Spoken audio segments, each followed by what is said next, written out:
Aku ngerasa bukannya dia sekarang di tempat yang tepat. Kalau buat saya pribadi, tempat yang tepat itu ketika ada seseorang yang berjuang untuk mereka tanpa adanya kekurangan. Karena mereka hidup di tempat kami juga sangat layak, tidak ada kekurangan sama Apakah sekali. kalau di dinas sosial mereka akan kekurangan?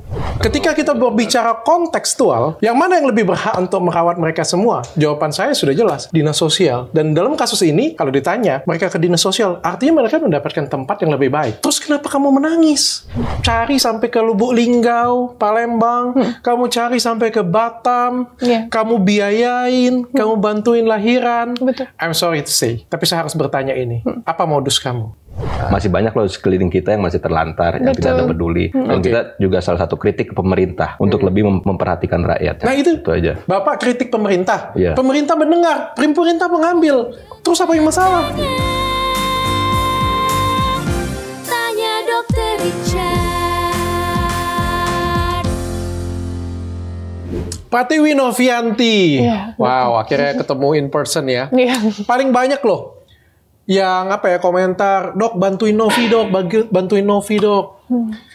Kamu tinggal di mana? Aku tinggal di Jakarta Selatan juga, Casa Oke. Grande. Boleh nggak aku tahu umurnya berapa sih? 28. Masih muda banget. 94 ya. Orang tua di mana? Mama sudah meninggal 2 hari sebelum jadi pramugari. Papa ada di Tangerang.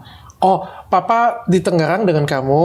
Enggak, Mama aku sendiri. Jadi pada saat Mama meninggal, kita udah masing-masing semua. Oh, oke. Sekarang kamu tinggal dengan siapa jadi? Aku sama asistenku, Oke. sama Bibi, bertiga aja. Oh, oke. Aku boleh tahu nggak, kamu bisnisnya apa sih?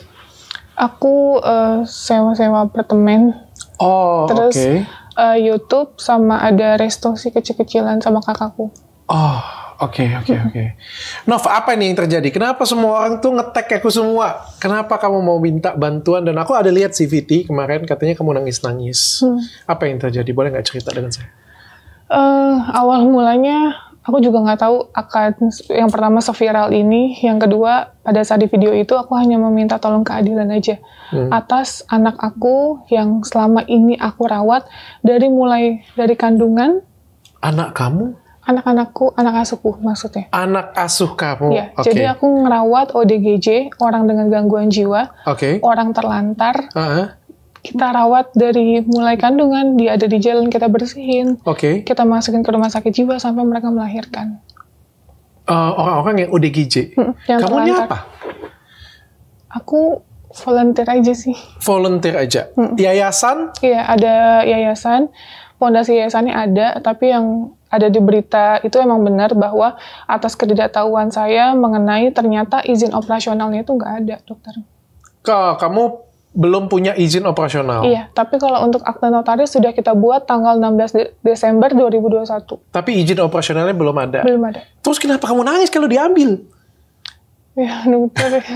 Sorry ya, aku tanya supaya gini ya, aku pengen kasih sudut pandang yang sama-sama enak semuanya. Karena aku sengaja nggak baca banyak tentang kamu, supaya aku bisa dapat perspektif yang benar, kayak gitu ya. Aku lihat kan kamu bikin wadah yang bagus, literally bagus, membantu orang kan bagus banget tuh, ya kan. Tapi kan ini yang kamu bantu ODGJ saja, yang hamil saja, atau ODGJ semua ODGJ? Semua ODGJ. Ada yang ibu neneng itu 48 tahun ya nggak punya anak, nggak kenapa-napa ya kita rawat. Kamu karena rawat terlantar. juga? Iya. Kamu apa? Punya rumah sakit ODGJ kah? Nggak ada. Terus ngapain kamu rawat? Atas dasar kemanusiaan aja. Kenapa kamu senang ODGJ? Karena mereka yang paling diabaikan sama masyarakat dan sama orang-orang. Masa sih? Banyak loh ODGJ yang terlantar, yang kondisinya sampai 15 tahun, 10 tahun, bahkan sampai dilecehkan sama orang tidak bertanggung jawab.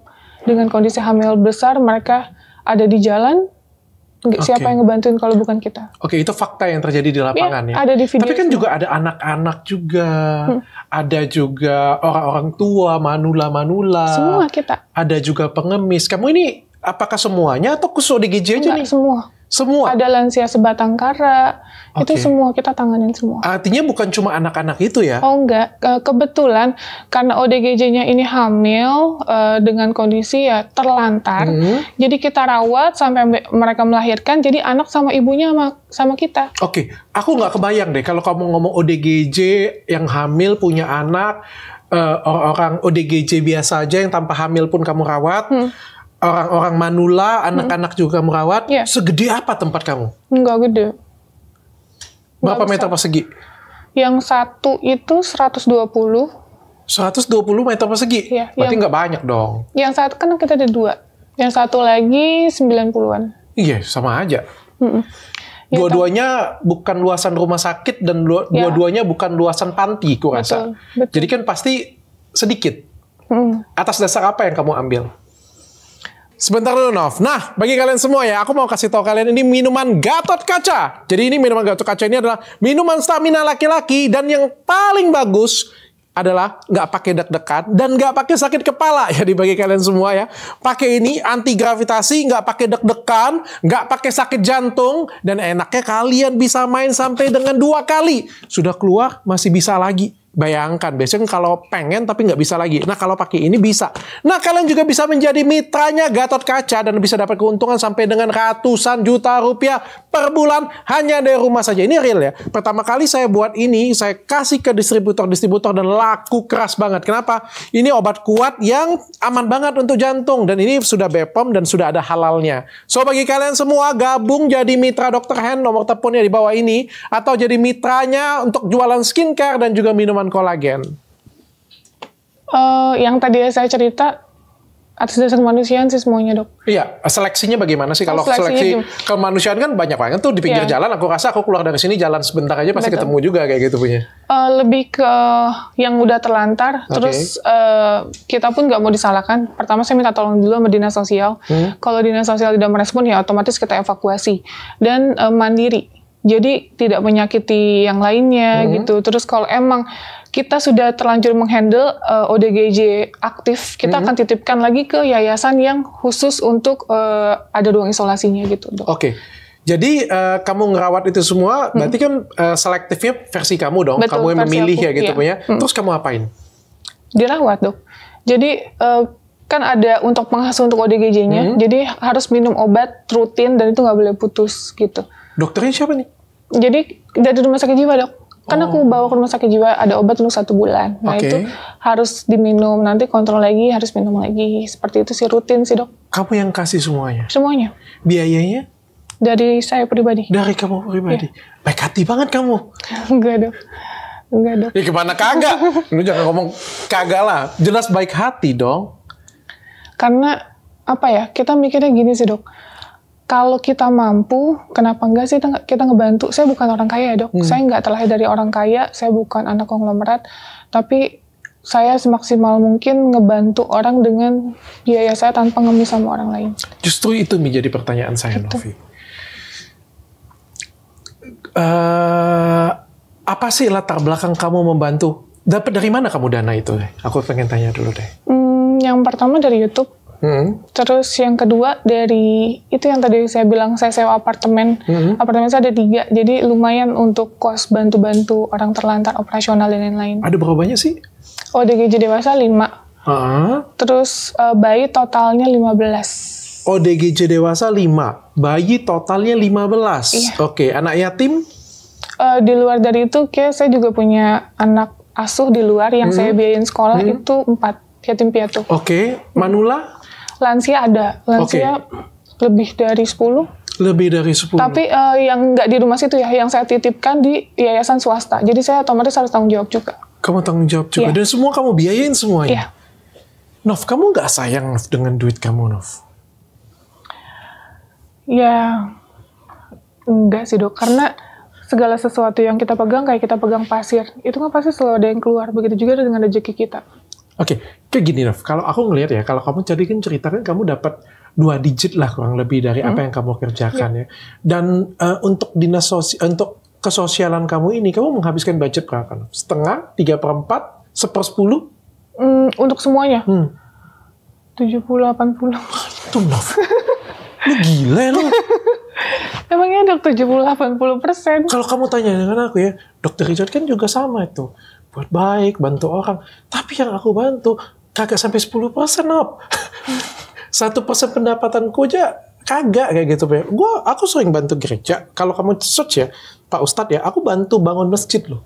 aku bantu magang masjid, aku bantu gereja juga, aku bantu anak-anak juga di luar dari katanya itu janda-janda, makanya dikenalkan penyelamat janda kan gitu. Tapi di luar itu sebenarnya aku ngasih banyak bantuan dan menurutku itu tuh hal yang wajar dari segi perekonomianku yang sangat mampu kayak gitu punya, dan aku cuma menghabiskan 1 sampai ya paling gede 10% dari penghasilanku kayak gitu, dan itu wajar banget dan aku nggak tersakitin. Kamu 70% loh. Are you okay with that? Iya. Nggak sayang kamu cari duit kayak gitu? Enggak dong. Aku seneng sih ngelakuinnya. Aku seneng banget.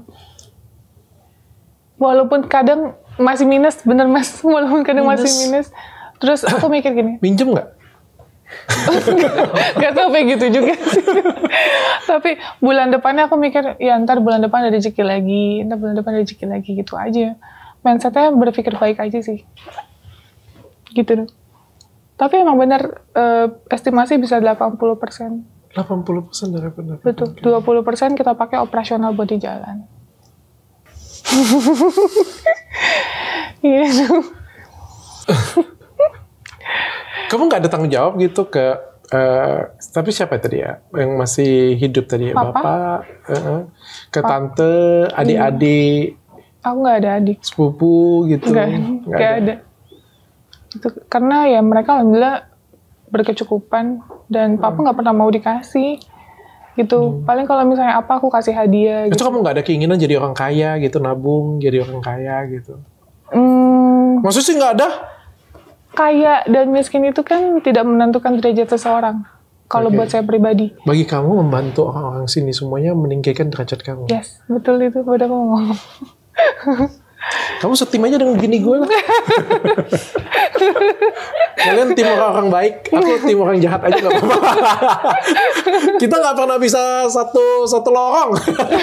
Dalam kebaikan dong. Iya, mungkin ya. Kan ada beberapa orang yang memang sukanya itu selalu berpikiran positif ya. Selalu orang yang berpikiran baik kayak gitu. Betul. Bini gue orangnya kayak gitu tuh. Kadang aku nggak masuk sih dengan ini dia, dengan cara pemikirannya. Mungkin dia PPKN-nya hadir terus mungkin ya. Mungkin waktu dulu pas pelajaran PPKN aku banyak ngobrol dengan teman. Jadi nggak begitu nyampe pesannya. Tapi good, luar biasa.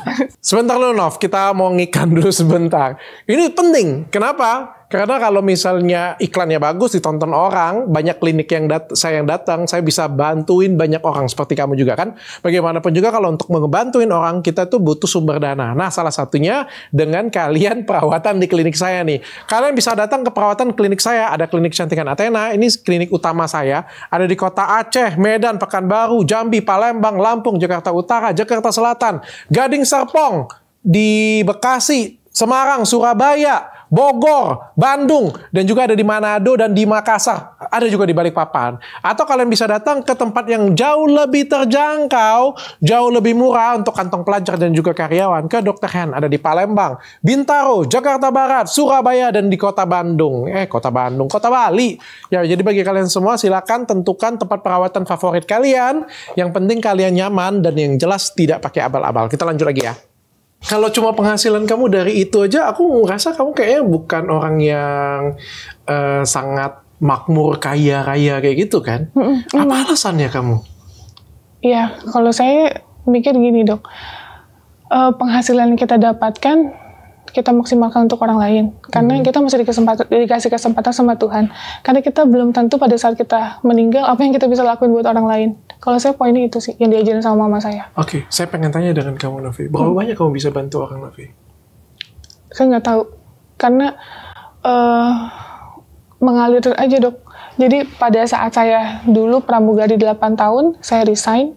Terus saya berjalan waktunya aja, ngebantu orang cuma 1, 2, 3. Akhirnya tambah lama tambah banyak. Kita tidak bisa membatasi sebatas mana kita ngebantu orang-orang yang terlantar. Gitu. Oke, berarti ini passion kamu memang dari dulu. Betul. Dan dari kapan kamu buat seperti ini?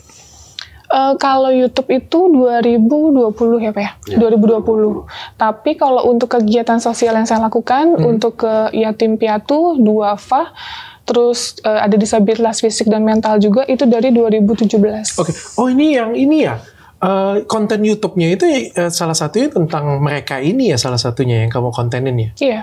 Iya? Iya. Oke.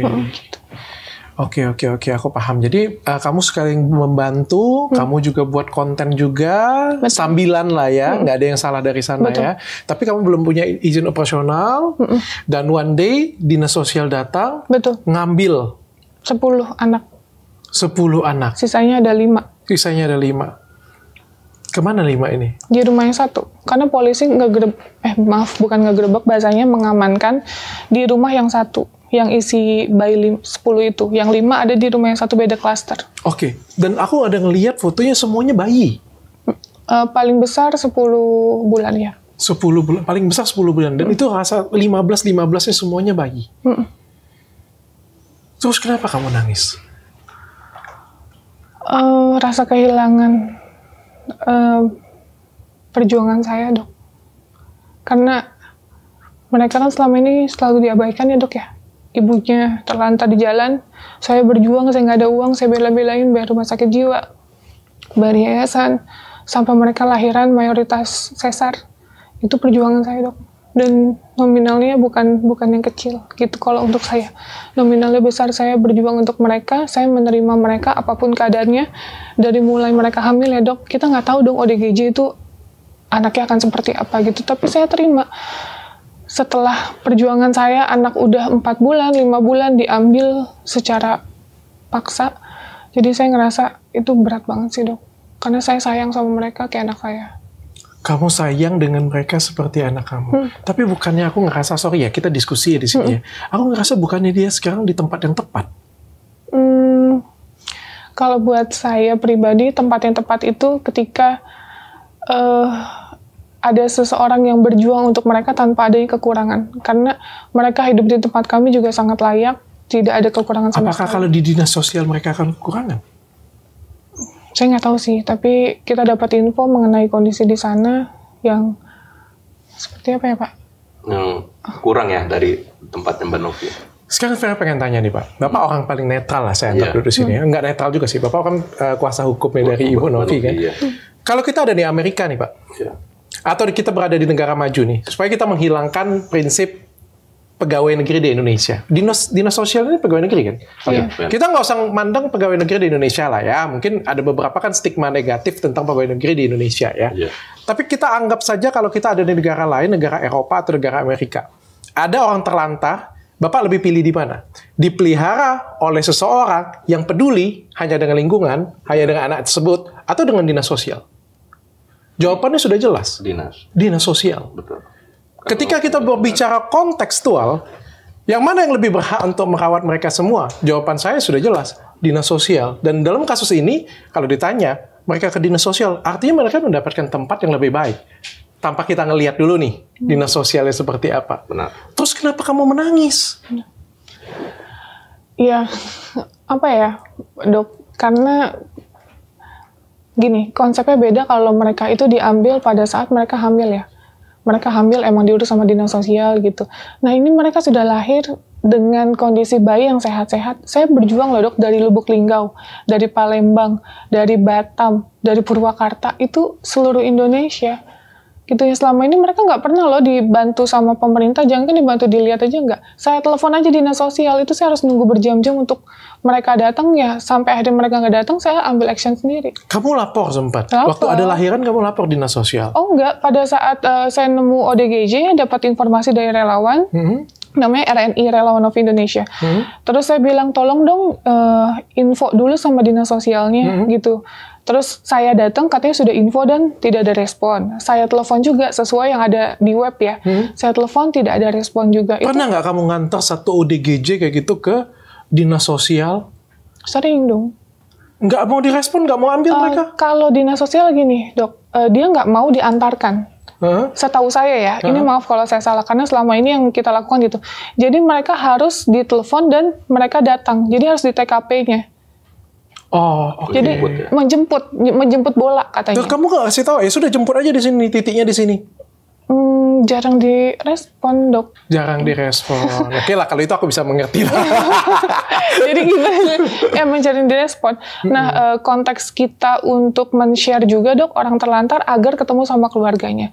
Nah, setelah ketemu sama keluarganya nih, biasanya kita menelpon kayak, Bu, Pak, ini kita menemukan, contoh Mbak Vera ya. Mbak Vera kita temu di daerah Batam, ternyata dia asli Sukabumi.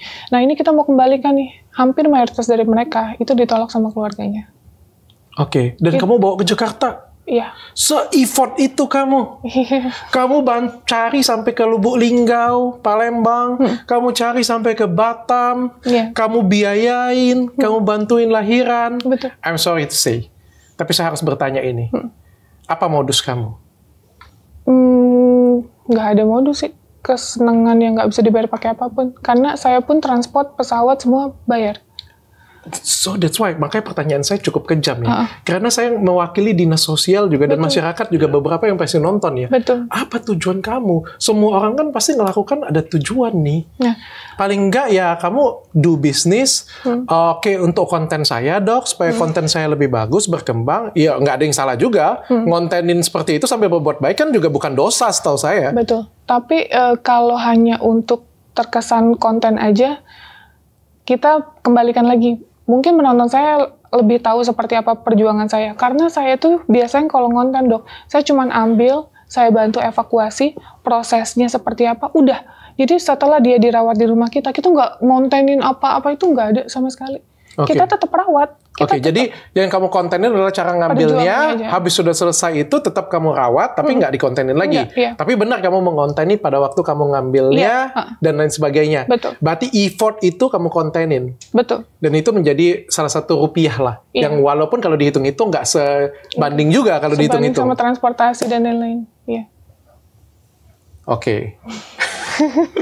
Berarti di sini ada modusnya untuk konten, tapi ada modusnya juga untuk kemanusiaan kamu sendiri bergerak di sana.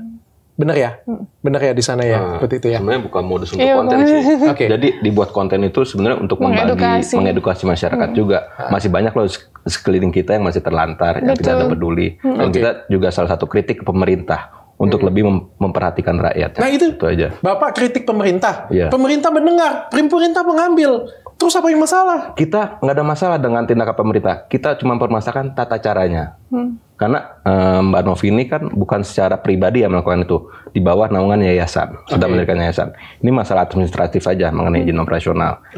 Masalahnya sebelumnya tidak pernah ada surat teguran ataupun himbauan dari dinas sosial terkait untuk mengurus atau melakukan mempunyai izin tersebut.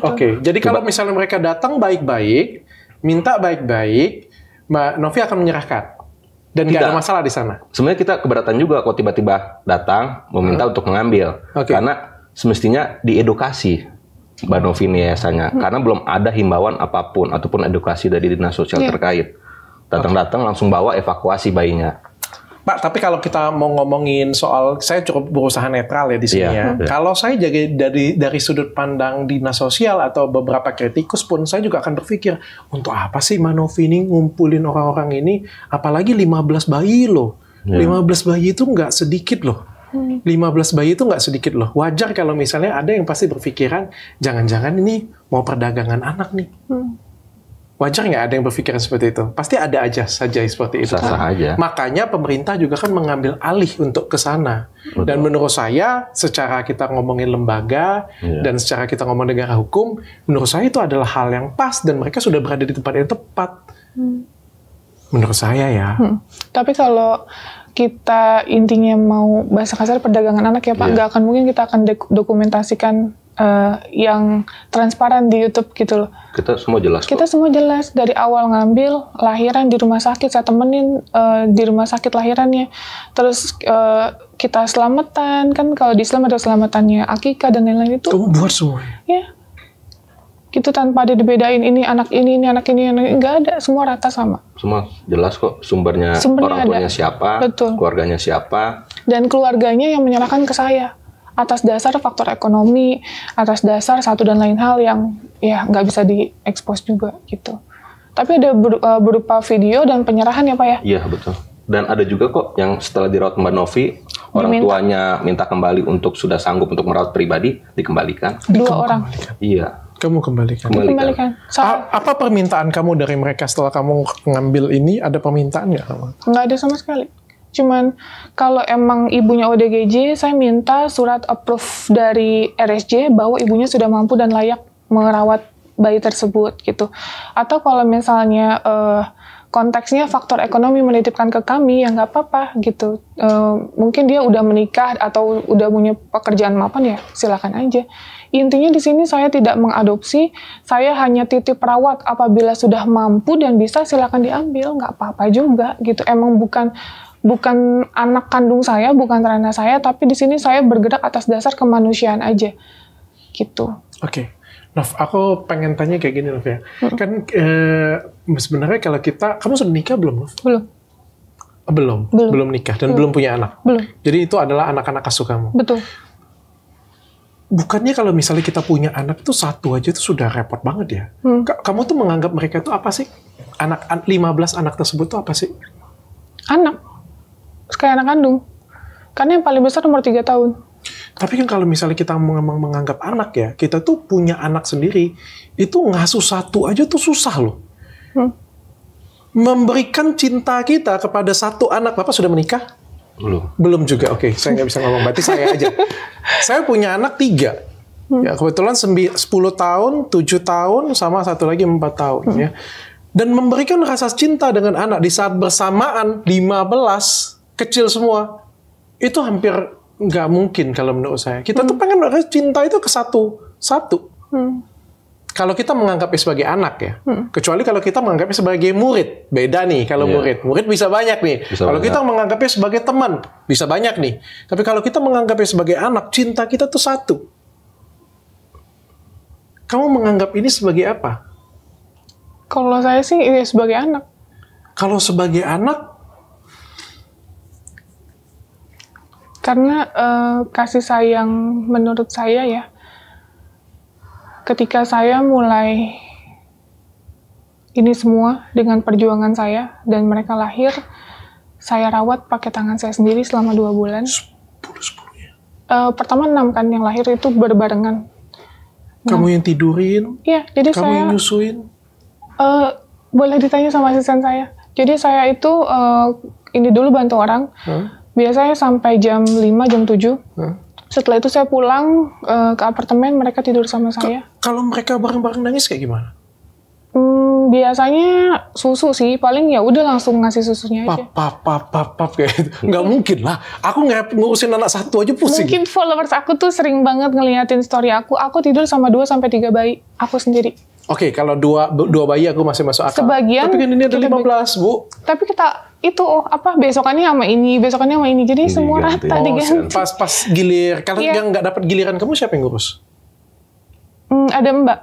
Oh, ada pengasuh. Kamu dibantu juga. Iya, dibantu. Ada berapa orang yang bantu kamu? Total 9. Total 9. Dan kata-kata ada yang bergiliran bergantian untuk tidur bersama kamu. Iya, betul. Gitu. Makanya tadi saya mau cerita, yang pertama itu anak umur 3 tahun, terus kedua 2 tahun, ketiga itu 10 bulan, keempat ya itu langsung pada kecil-kecil berbarengan. 5 bulan, 6 bulan, 4 bulan. Ada yang waktu pada saat diambil 7 hari. Paling kecil itu anak ODGJ juga. Dari kapan kamu mulai mengasuh anak-anak tersebut? Baru-baru nge-YouTube itu kan ada satu anak yang umur 3 tahun. Itu dari ibu ODGJ, lahir di sawah, di bilik gitu. Terus saya amankan ibu dan juga anaknya dikarenakan anak yang nomor 2, maaf, dihilangkan nyawanya, dicekek sama ibunya. Dan saya mau yang ketiga ini dalam pengawasan saya. Gitu. Udah akhirnya kita rawat dua-duanya karena si ibu sangat membahayakan untuk sang anak. Akhirnya kita masukin ke yayasan swasta. Gitu. Saya percaya. Karena ini kita berbicara dengan tentang ODGJ, bahwa mereka punya ketidakmampuan untuk merawat anak, tentu saya percaya kamu pasti lebih baik daripada orang tua yang ODGJ tersebut untuk merawat. Ya. Tapi kan sebenarnya masih ada 2 orang yang lebih berhak. Satu, keluarganya, tapi keluarganya mungkin di sini nggak ada yang mau untuk merawat. Tentu kalau mau kamu mungkin kasih kan, seperti itu kan? Iya, betul. Tapi yang kedua, saya pikir memang dinas sosial yang lebih bertanggung jawab di sini.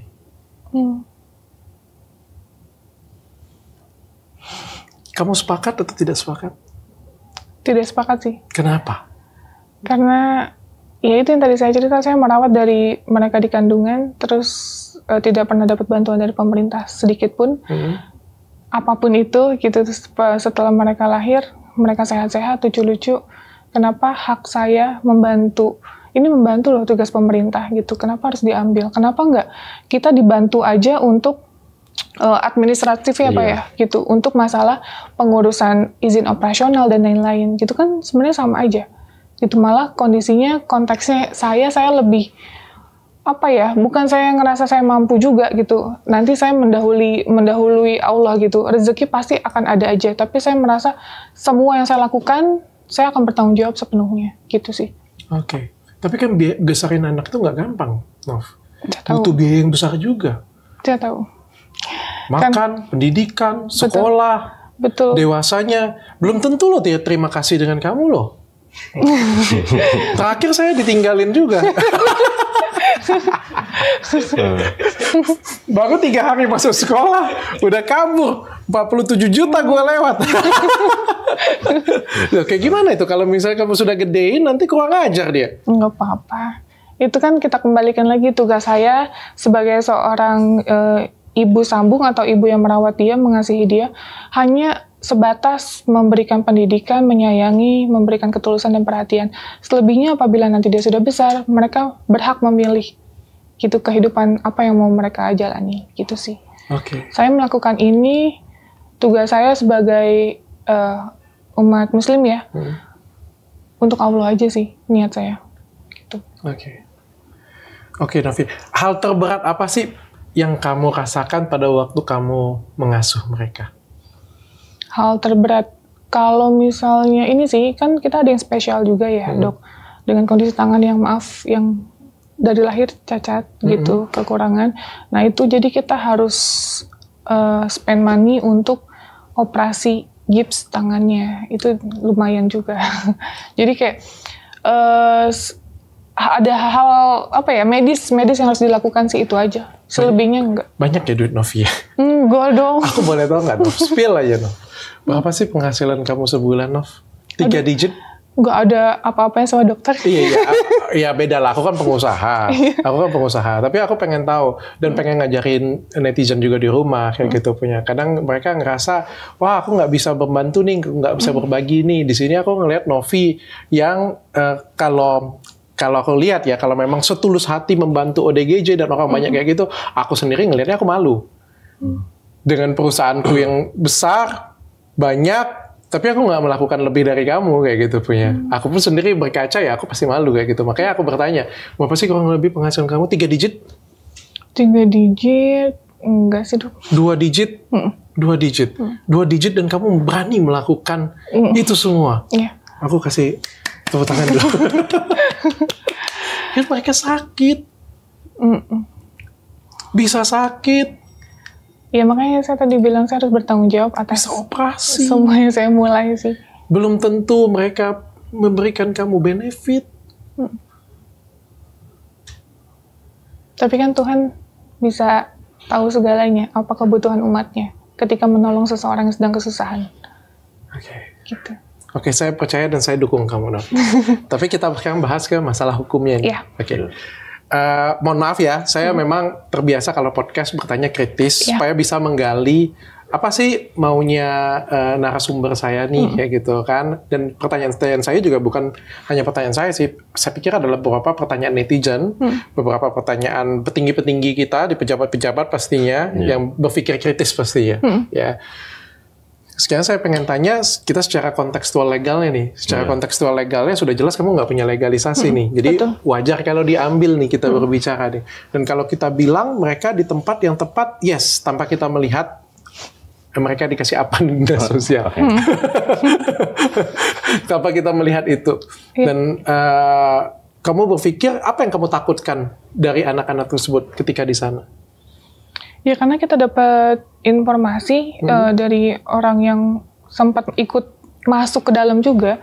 Ya mereka tidur dalam satu ranjang gitu. Terus 2 pengasuh kita dibawa juga. 2 pengasuh yang kita gaji ya, bukan pemerintah gaji. Ikut masuk ke sana sama bayi-bayi tersebut. Terus maaf banget, bukan kita ngebandingin, sedangkan di sana pakai kipas angin. Nah, ada anak kita yang nggak bisa panas, namanya Ataraska. Nah, itu dia kalau panas itu rewel banget. Gitu kan, konsep bayi kan beda-beda ya. Ada yang emang kuat panas, ada yang enggak. Nah, terus ditambah di sana banyak nyamuk katanya, gitu. Oh, pengasuh kamu dua-duanya masih di sana? Nggak sih? Masih ngasuh juga? Yes. Ya kalau dinas sosialnya mampu, kenapa harus pakai pengasuh dari kita ya? Nah, itu dia. Itu dia. Kamu nggak usah tarik gitu atau memang kamu kasih aja? Sudah. Kita sudah bersurat, kita minta klarifikasi Betul. atas pengamanan terhadap 2 pengasuh tersebut. Karena kan itu 2 pengasuh itu orang yang jelas ya, dalam arti keluarganya jelas, identitasnya jelas, bukan orang telantar, dan bukan bayi ya, bukan anak di bawah umur. Kenapa tetap diamankan? Ditahan. Oh, diamankan statusnya di sini. Diamankan. Karena kenapa saya bilang pakai bahasa pengamanan diamankan? Karena ikut dibawa dan tidak bisa dijenguk. Oh. Pihak keluarga pun tidak bisa bertemu. Itu jadi pertanyaan buat saya, gitu, sebagai kuasa hukumnya Mbak Novi. Ini Alasannya seperti apa? Alasannya apa? Kenapa sampai pihak keluarga pun tidak bisa ketemu? Ini saya mohon maaf ya. Iya. Anak-anak ini di mana sekarang ya? Di dinas sosial kah atau di Barreskrim kah? Di Kemensos. Di Kemensos. 2 orang itu juga di Kemensos Iya, juga? Iya, sama di situ. Ini ngomong-ngomong tempat pengasuhan anak kan? Tempat bantuan sosial kan? Iya. Kalau nggak bisa dijenguk kok kayak penjara ya? Penjara aja bisa, dokter. Orang yang udah nyata-nyata salah melakukan kejahatan bisa dijenguk. Jadi kemarin ada salah satu suami dari pengasuhku datang udah berapa kali ya Mas? 4 kali ya? 4 kali datang ke sana tidak bisa ngejenguk istrinya. Tidak bisa menjenguk istrinya. Udah sampai mohon-mohon dia mau ketemu istrinya sebentar aja tetap nggak bisa. Oke. Maka itu kita sedang bersurat ingin menanyakan klarifikasi kenapa sampai ikut diamankan dan tidak bisa dijenguk oleh keluarganya. Pihak keluarganya loh ya, bukan Mbak Novi loh. Suaminya maupun orang tuanya. Gitu. Oke, Nov, saya pengen tahu kejadian rincinya nih. Jadi, kapan sih, tanggal berapa sih? 31. Tanggal 31 Juli. Agustus. Juli ya? Iya, Juli Ya, betul. 31 Juli. Kamu lagi di mana? Lagi di Cikarang, lagi bantu ODGJ, terus di telepon saya nggak angkat karena lagi ngobrol posisinya. Terus nelfon asisten saya Elizabeth, akhirnya pengasuh ngomong sama saya gemeteran, "Non, ini ada polisi," katanya. Polisi? Ngomongnya gitu, ada polisi pertama. Hah, polisi dari mana? Aku bener-bener kayak shock banget kan. "Ramean Non, tolong Non," katanya gitu. Dia gemeteran banget. Akhirnya saya ngomong sama salah satu pihak dari Barreskrim sana. Terus saya tanya, "Pak, ada apa?" gitu. Mereka menjelaskan awalnya itu karena tidak adanya plang atau legalitas yayasan yang terpampang di rumah kami. Nah, akhirnya saya jelaskan, "Pak, mohon maaf, emang itu bukan alamat yayasannya. Tapi karena itu klaster baru dan baru serah terima 1,5 bulan, jadi bayi-bayi kita mikir kita titipkan dulu di sana." Gitu. Nah, terus ya udah Mbak Novi tolong kesini aja. Akhirnya saya meluncur ke sana. Pas saya datang ke sana di rumah ya, udah ada pihak dari Barreskrim, Kemensos Republik Indonesia, dan juga tim reaksi cepat. Nah, mereka ngomong sama kita bahwa lagi menunggu Dinas Sosial Kota Tangerang untuk melakukan pendampingan, dan juga Polsek Ciledug. Gitu. Terus akhirnya mereka datang, nemuin saya, menanyakan soal legalitas, saya berikan akta notaris saya. Nah, ternyata di situ saya baru tahu atas ketidaktahuan saya, Dok ya, untuk izin operasionalnya yang tidak ada. Kamu tidak tahu bahwa harus ada? Atau kamu sudah tahu tapi belum buat? Nggak, saya nggak ngerti. Oh, kamu pikir cukup sampai di izin yayasan saja? Betul. Sama sekali kita nggak tahu, makanya kan saya minta maaf atas ketidaktahuan saya gitu. Terus mereka menanyakan juga untuk pemberkasan anak-anak yang saya rawat. Nah, saya bilang, admin kita emang kebetulan lagi ada di Jogja, yang biasa mengurus pemberkasan dan lain-lain ya, dokumen. Saya telepon itu nggak ada yang ngangkat sama sekali. Karena ini kan mendadak, Dok. Jadi nggak ada sama sekali pemberitahuan satu supaya kita bisa menyiapkan gitu. Berkas apa sih yang diminta? Anak-anaknya. Surat keterangan lahir, penyerahan dari pihak keluarga, kalau emang keluarga. Tapi itu ada? Ada semua. Ada semua. Terus bukti bahwa orang tuanya adalah mengidap skizo, itu ada semua. Gitu. Nah, terus saya minta waktu. Katanya, "Oh ya udah kita lihat bayinya dulu." Nah, akhirnya mereka berbondong-bondong masuk ke rumah kami melihat kondisi bayi di lantai 2. Lihat kondisi bayi, terus kita rekam kan, kita dokumentasikan. Banyak banget statement yang bilang, "Oh sehat kok, alhamdulillah, lucu kok," gitu. Tempatnya juga layak. Itu banyak Dok yang ngomong kayak gitu. Nah, akhirnya ada ibu dari Kemensos, maaf saya lupa namanya, dia ngobrol sama salah satu ODGJ yang kita rawat beserta anaknya, namanya Tuti.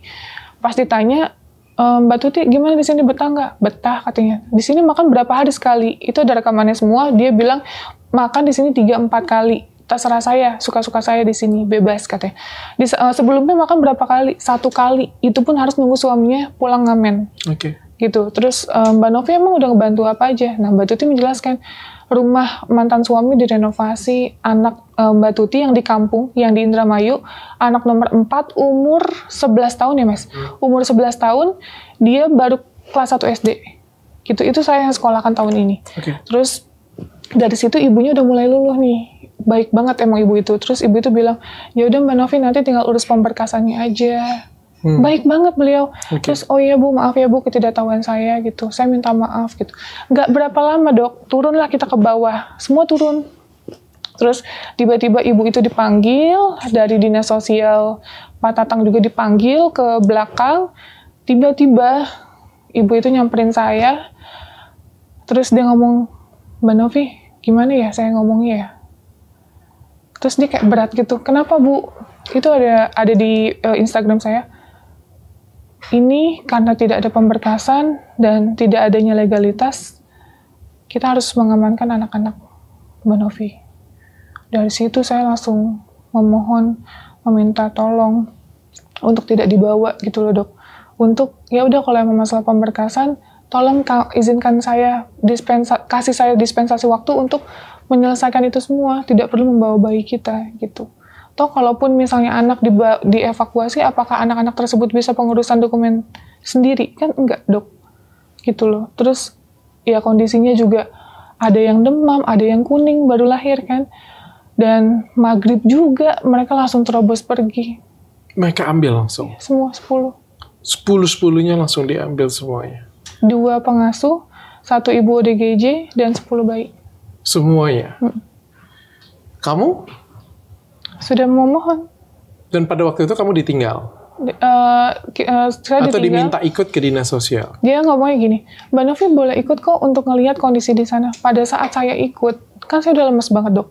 Saya ikut, saya meminta untuk masuk, ternyata tidak boleh. Nggak boleh lihat kondisi bayi. Anak saya ditaruh di mana, saya nggak tahu kondisi di dalam seperti apa. Anak saya ditaruh di mana? Kamu nganggap semuanya seperti anak kamu? Iya. Gitu. Jadi pada saat di panti, itu kita sampai nunggu 1:30 ya. 1:30 masih berharap untuk ketemu, ngelihat. Kan saya masih meminta tolong nih, ini yang sakit untuk dibawa ke rumah sakit, yang kuning tolong dikasih waktu dulu, tapi sama sekali nggak ada. Nggak diberikan dispensasi apapun. Gitu. Kita memohon dengan cara apapun, sampai saya bilang, Bu, saya mohon, saya sujud di kaki Ibu, saya nggak apa-apa. Tapi tolong jangan bawa anak saya. Gitu. Tapi tetap mereka nggak ada toleransi apapun.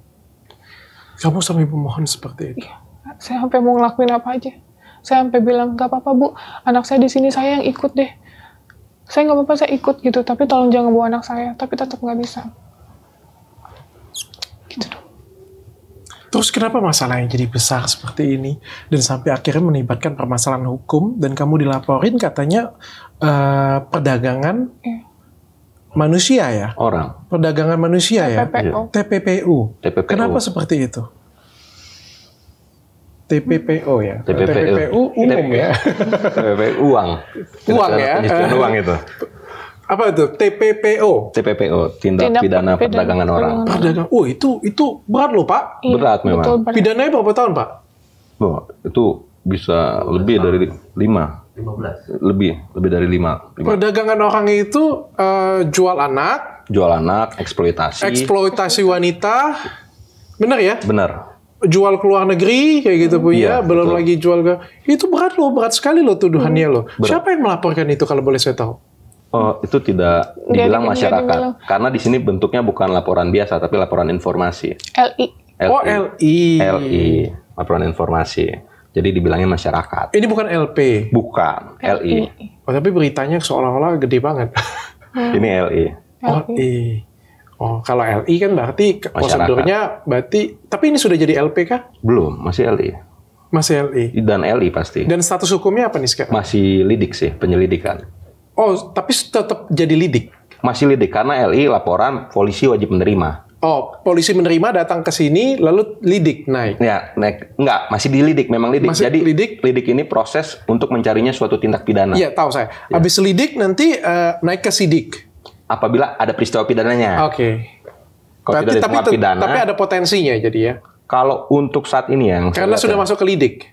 Belum tentu. Karena waktu itu untuk saat ini yang saya tahu berdasarkan keterangan Mbak Novi dan bukti-bukti yang ada tidak masuk ya untuk unsur TPPO-nya. Karena di sini kan perdagangan orang ya tuduhannya. Di sini kan harus sempurna. Ada transaksi jual beli. Ada yang beli, ada yang jual. Dan ada transaksi. Dan kita lihat di sini tidak ada transaksi apa-apa. Terhadap anak-anak bayi yang diurus oleh Mbak Novi. Malah Mbak Novi sendirilah yang melakukan pertolongan kepada mereka. Gitu. Jadi, kamu takut, Nov? Awalnya sih lebih kayak kaget, shock gitu. Karena yang pertama udah nggak ada daya, anak diambil. Terus yang kedua diduga TPPO. Kamu takut? Karena saya ngerasa enggak dan ibu dan anaknya ada gitu. Saya sih. Ya, itu benar, itu tos begitu. Kalau kamu ngerasa nggak ngelakukan, kenapa harus takut? Kita di dunia ini, apalagi di Indonesia, kita tahu sama-sama kadang-kadang peraturannya kagak jelas. Hari ini bisa kayak gini, besok bisa berubah, bulan depan bisa berubah lagi. Bisa nggak jelas tuh. Jangankan itu, Nov. Kemarin tahun lalu aturan buat klinik ini aturannya. 6 bulan kemudian berubah lagi. Tahun depannya berubah lagi kayak gitu punya. Selalu ada perubahan. Tapi kan yang paling penting kan tidak ada niat kita yang jahat. Betul. Kita tidak pernah punya niat jahat untuk melakukan kejahatan. Itu aja. Kita niatnya pengen nolong orang, di satu sisi kita tidak tahu perizinannya harus seperti ini, bukan kita tahu tapi sengaja tidak buat ya. Kita nggak tahu, kita sangka cukup sampai di sini, karena kalau mau dicari kesalahan, saya pikir semua pasti punya kesalahan. Betul. Kamu pasti punya kesalahan, Mas saya pasti punya kesalahan. Kalau orang mau cari kesalahan saya pun, bisa. Pasti ketemu juga kesalahan saya. Betul. Tapi kan kita balik lagi, kita cari yang namanya mens rea. Niat. Ada niat jahat nggak di sini? Kalau aku ngerasa kalau tidak ada niat jahat, aku nggak pernah takut. Itu yang aku rasakan pada waktu kemarin kasusku dengan Kartika Putri. Aku ngerasa aku nggak punya niat jahat sama sekali. Makanya aku nggak pernah takut. Dan kalau kamu memang nggak punya niat jahat, niat kamu tulus, percayalah. Nggak usah kamu takut. Meskipun memang pasti ada kekurangan satu sama lainnya. Tapi ini jadi pelajaran. Kamu kapok? Dibilang kapok sih, cuman kayak agak lebih takut berhati-hati aja sih. Kalau kemarin kan lebih terobos, mau apa terobos. Kayak dapat sentakan nih langsung ya. Langsung, oh ini warning banget nih. Jadi kita bantu orang, make sure bener-bener berkali-kali, kalau perlu 10 kali dinas sosialnya nggak mampu dan nggak mau. Dan direkam. Sama telepon dinas sosialnya pun juga direkam kalau bisa ya. Iya, gitu. Sama-sama kayak gue. Habis punya masalah hukum kemarin nge-review, aku nge-review jadi hati-hati banget. Sampai ke barangnya datang pun sudah direkam datang nih. Kalau perlu dari Pak Posnya datang, nah begitu pegang Dr. Richard ya, buka satu-satu kan, lihat ya. Nah ya, nggak potong ya. Terus masukin lagi, packing ulang gitu, kirim ke lab. Sampai ke lab itu telepon. Nanti pas buka tolong unboxing, ada videonya ya. Kesalahan membuat saya belajar, jadi lebih berhati-hati. Iya dong, betul. Betul banget. Jadi lebih trauma kan? Iya, lebih trauma. Tapi masih belum kapok? Untuk saat ini, saya baru ngelakuin kegiatan sosial lagi, baru 1 kali, dan itu urgent banget. Oke. Sebelumnya, 1 hari bisa 8, 6 membantu orang. Semua kasus, entah lansia, yang lansia dibuang anaknya, terus yatim piatu yang benar-benar nggak ada yang ngurus, atau apapun lah kasus kayak pelecehan, anak di bawah umur. Kita selama kita bisa bantu, kita bantu gitu. Tapi untuk saat ini, kita benar-benar yang kondisinya urgent banget. Kayak kemarin, 1 keluarga, adik, kakak, sama tante, ODGJ semua. Dan itu udah membahayakan warga sekitar. Jadi udah oke, kita ambil. Apa yang kamu ambil lagi? Itu aja, baru itu. Anak? Enggak, yang baru kita handle setelah kasus itu, baru itu aja kasusnya. Anak lagi yang kamu amankan? Enggak, ini udah dewasa semua. Udah dewasa semua? Tapi 1 keluarga. Adik, kakak, tante. Yang ODGJ yang kamu amankan? Semua ODGJ. Semua ODGJ. Satu keluarga. Aku pengen tanya ya, aku lupa ingat juga sih. Dulu aku pernah masuk di stase ODGJ juga pada waktu menjadi dokter. Sebenarnya kalau misalnya aku sakit jiwa, itu kalau misalnya kita datang kantor ODGJ, walaupun kita bukan keluarga, tapi dari jalan, itu rumah sakit jiwa wajib terima kan? Terima. Kenapa kamu nggak titip aja rumah sakit jiwa? Oh, nggak bisa kan, konteksnya berobat itu kan kayak dikasih waktu cuma 2 minggu. Nggak bisa selamanya gitu loh, Dok. Maksudku.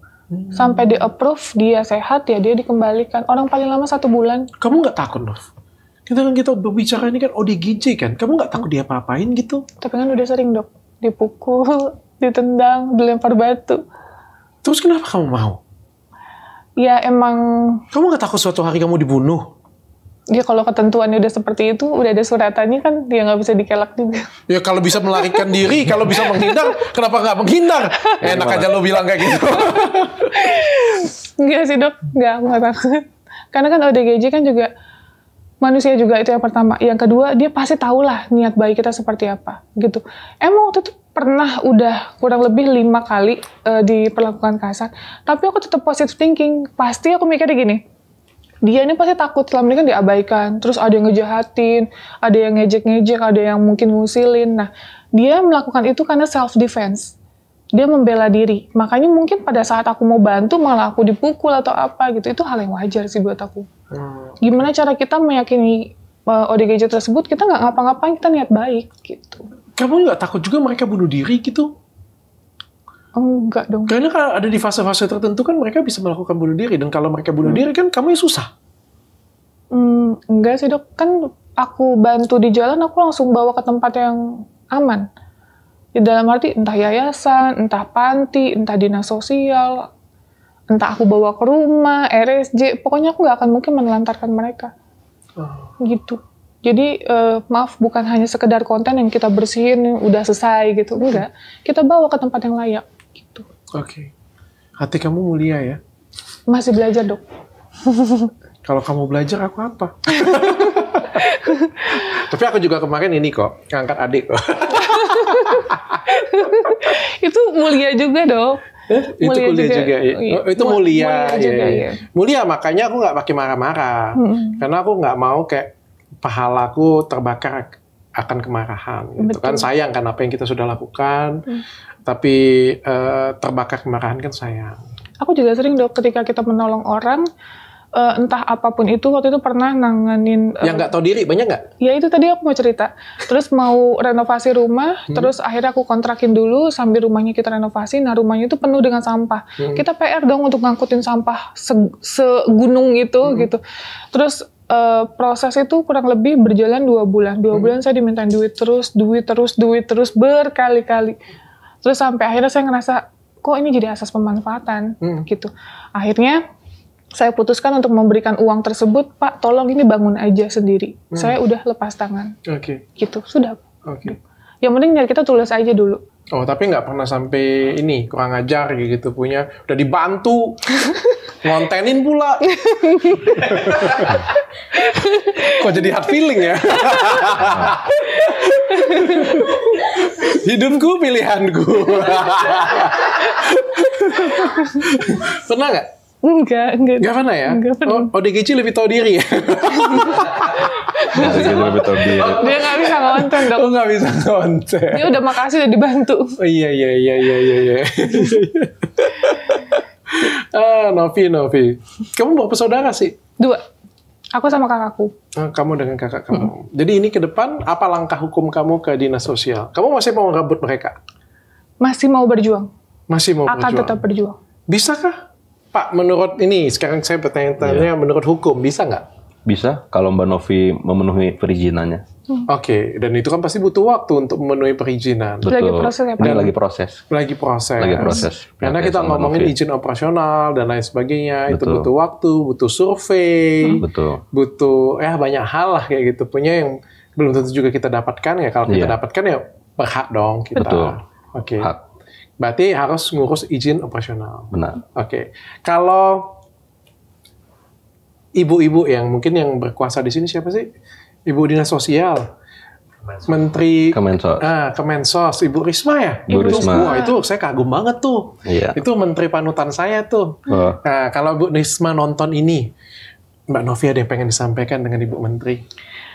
Wah, itu impian saya banget mau ketemu sama beliau, karena dari 2021 saya minta sama TRC, yaitu Mas Puji, untuk ketemuin sama beliau. Saya pengen banget audiensi, diberikan kesempatan untuk menceritakan keluh kesah saya sebagai volunteer sebelum adanya yayasan ya Pak ya. Iya. Jadi sebelum ada legalitas yayasan, saya berjuang seperti apa dengan pencegahan dari aparat setempat, birokrasi dan lain-lain gitu. Saya tetap berjuang karena niat saya membantu orang terlantar mendapatkan tempat yang layak, dan saya di sini membantu tugas pemerintah ya, kan sesuai dengan pas undang-undang fakir miskin dan orang terlantar dipelihara oleh negara. Dengan adanya saya di sini membantu tugas dari dinas sosial, agar yang kayak nggak kejamah yang selama ini ada di pelosok-pelosok gitu, itu bisa kita bantu. Jadi semoga saya diberikan kesempatan untuk ketemu sama beliau dan bisa menceritakan kendala-kendala sebagai relawan yang ada di jalan. Oke, kalau beliau nonton video ini